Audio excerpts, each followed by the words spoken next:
Hey guys, welcome to Brown Boy Aesthetics. Today we are going to talk about food restrictions and eating disorders. Yeah, I'm so fly, look to my left, I see a spaceship.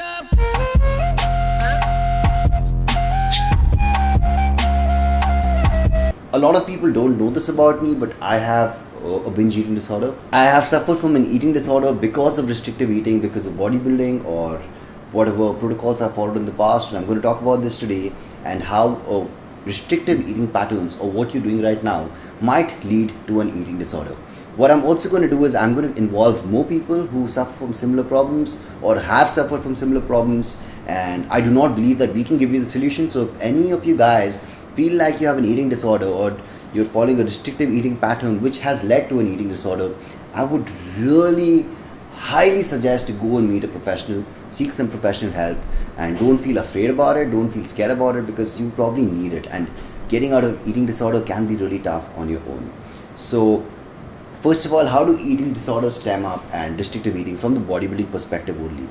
How did it start? How does it happen? Is that your coach or you self-implement a nutrition protocol where you're very restricted with the way you eat. You'll eat only chicken breast, you'll eat only brown rice, not even white rice. You might reduce your sodium intake. You will restrict yourself from the social life, social norms around you. You will not go out to eat with people. You will not go for dinners. You become socially awkward because you're used to eating in a certain pattern. And all of these are either self-imposed or your coach has told you that you need to eat a certain way to achieve a certain physique. So what happens is when you do this over time repeatedly, and you really crave normal foods, or see, a lot of people, a lot of athletes, a lot of bodybuilders don't care, and I've been on that side as well. Like, I didn't care at one point, and I stuck to a diet, abided by it very easily till I tried tasty food. So for 2 years in my life, I did not eat normal food. I only ate the bro foods, and I did fairly well on it. People called me cranky, so I'm not sure how well I did. But eventually, when I did have chocolate, and I think my girlfriend or my sister, like someone introduced me to chocolate, I had some friends over. I had it for a few days, and I started eating protein oats, a few tasty recipes, and that led to a very, like, I was scarred after that, because after that I always craved tasty foods. So if you are someone who's completely fine doing diets and is okay and doesn't care about food, then you're okay. But you know, if you're someone who wakes up in the middle of the night thinking about ice cream in the fridge, thinking about peanut butter, to the point that you go to work and you're thinking about food that could be there in the fridge or something that your co-workers are eating, then you're probably moving towards an eating disorder because of the restrictive eating pattern you're following. And if you don't have an eating disorder already, I hate to say this, but I would really suggest to stop dieting.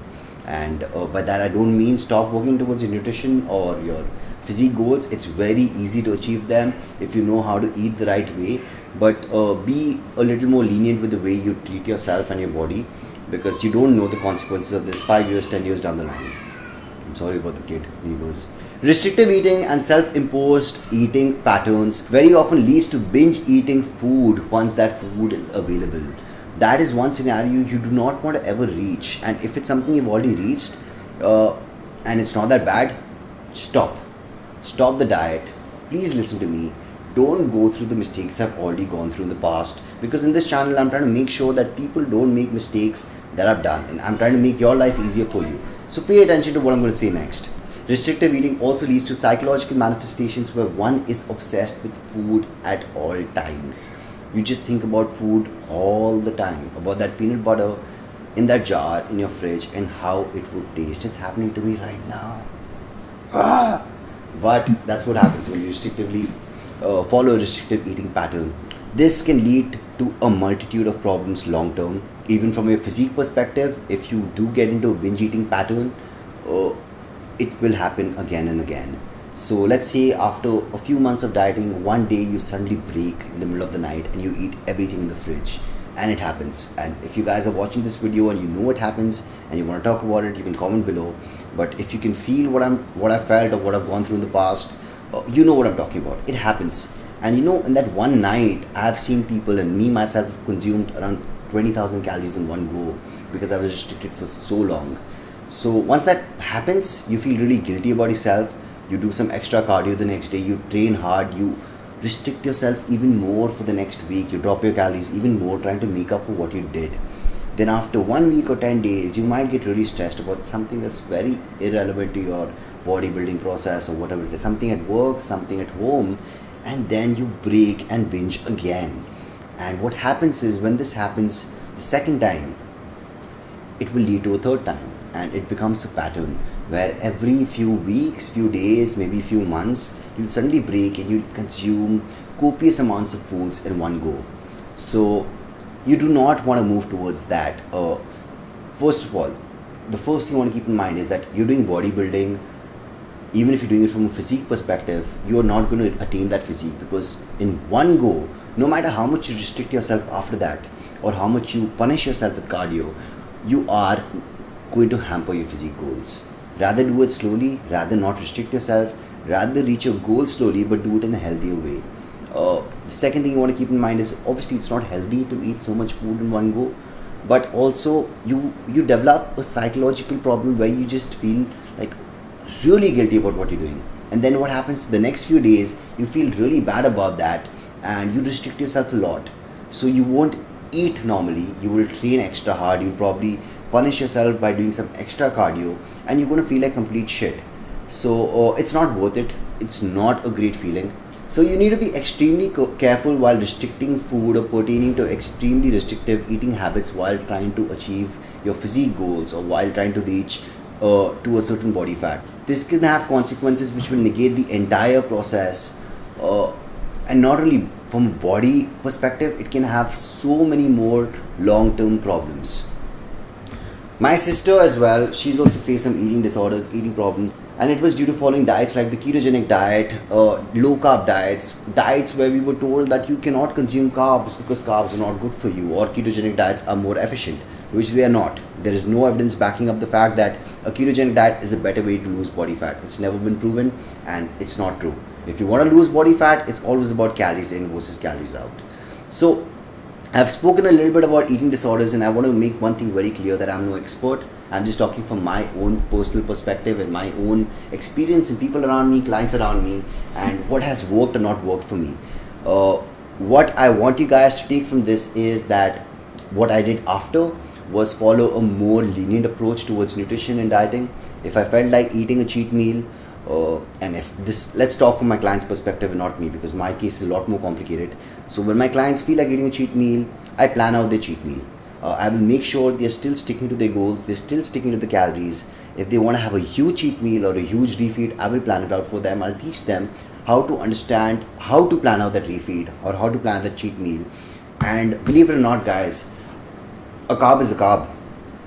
Believe it or not, a calorie is a calorie. When you are a competitive athlete who is training so hard, you do not know the difference between ice cream and white rice or brown rice. The glycemic index does not matter. You're never going to eat a carb in isolation. You're going to eat it with a protein or fat source, which makes the glycemic index completely irrelevant because it's going to digest slower regardless. So if you have a donut versus you have a meat patty with some brown bread and the calories are the same and the macros are the same, it's the same thing. It's just that you need to understand where flexible dieting comes in and how flexible dieting or IIFIM can prevent these eating disorders from happening.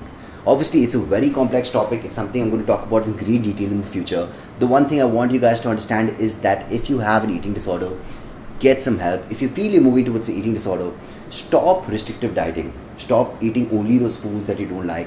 Learn more about flexible dieting, learn more about IIFIM, learn more about refeeds. And please understand the most important thing that comes to your physique goals is your energy balance. Calories in versus calories out. If you want to lose fat, you need to eat less calories than what your body requires. And that's all there is to it. The next thing that matters is your macronutrients, how much protein, fats, and carbs you consume. The next thing that matters is what your protein intake is and how it's consistent all the time. So if you're eating 200 grams of protein, that's something I really want you to focus on. The next thing that would matter is your carbs and your fats. Now, if you do feel better and you feel like you can stick to your diet on a higher carb diet, please do that. If you feel you do a ketogenic diet and you feel better, please do that. If you feel like you need to have a slice of pastry and if you don't, it's killing you at work, have that slice of pastry and have that slice of cake, have whatever you want to have, and understand how to incorporate it into your macros. That means understand how you can have that cake or how you can have that donut or ice cream and still stay in a calorie deficit, still stick to your macros, and your physique will stay phenomenal. There'll be no changes, your body will adapt, you're not going to not reach your goals. I have clients who eat ice cream every day post workout. I have clients who eat donuts every day, 4 weeks out, 3 weeks out, even 2 weeks out in the show. I have clients who have competed eating junk food till the day of the show because they know how their body functions, because they understand macronutrient ratios. And believe it, guys, believe me when I say this, that you do not want to end up with a eating disorder. If you're already feeling these symptoms where you feel like complete shit and you think about food all the time, now's the time to make a change. And reach out, comment below, get in touch with us. I'm going to talk about more about this and more about different nutrition patterns and what you could or could not follow in future videos. If you guys are interested, comment below. If you guys feel that you want me to put out more content regarding the same thing, comment below. For now, this is all. This video is a little out of the box, something that a lot of people haven't spoken about, and I really hope it adds some value to your life. I really hope you do not make the same mistakes as me. Thank you for watching. Please comment below and please communicate with us if you feel that you have a similar mindset as us. Thank you.